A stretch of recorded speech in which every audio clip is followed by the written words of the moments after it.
MLA Prashanth రెడ్డిపై అసభ్య వ్యాఖ్యల కేసులో వైసీపీ నేత నల్లపరెడ్డి ప్రసన్నకుమార్ రెడ్డి పోలీసుల విచారణకు హాజరయ్యారు.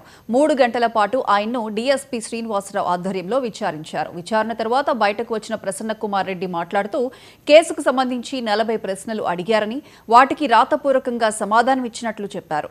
రాజకీయాల్లో విమర్శలు, ప్రతి విమర్శలు సహజమన్నారు. ఇలాంటి విషయాల్లో కేసులు పెడితే జైళ్లు, కోర్టులు సరిపోవని ఆయన వ్యాఖ్యానించారు. వాళ్ళు ద్వంద్వ అర్థాలు తీసుకున్నారు, అపార్థం చేసుకున్నారు. మేమైతే ఆమె గురించి నేను మాట్లాడలేదు. మొట్టమొదటగా బుచ్చిరెడ్డిపాళెంలో ప్రశాంత్ రెడ్డి గారే టీజీలో నేను ఏదేదో చేశానని మాట్లాడారు.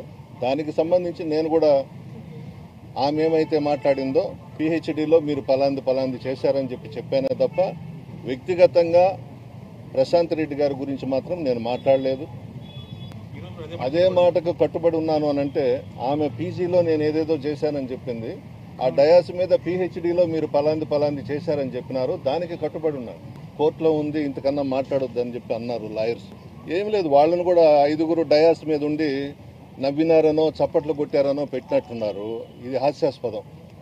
ఈ మధ్యనే తెలంగాణ హైకోర్టు, విజయవాడ హైకోర్టు కూడా ఆ లాయర్లు అక్కడ నవ్వినారనేదో కేసు వేస్తే జడ్జెస్ మాట్లాడారు.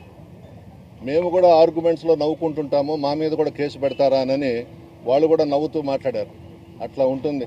ఈ విధంగా ఈరోజు 5గురిని పెట్టడం కూడా 5గురు వస్తారు, వాళ్ళు చెప్పాల్సింది చెప్తారు. అనవసరం ఇటువంటివన్నీ. రాజకీయాలలో విమర్శలు చేస్తాం, ప్రతి విమర్శలు అనేవి ఉంటాయి. ఇంత దూరం తీసుకురాకూడదు.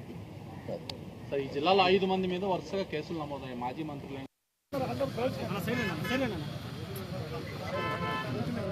సైడ్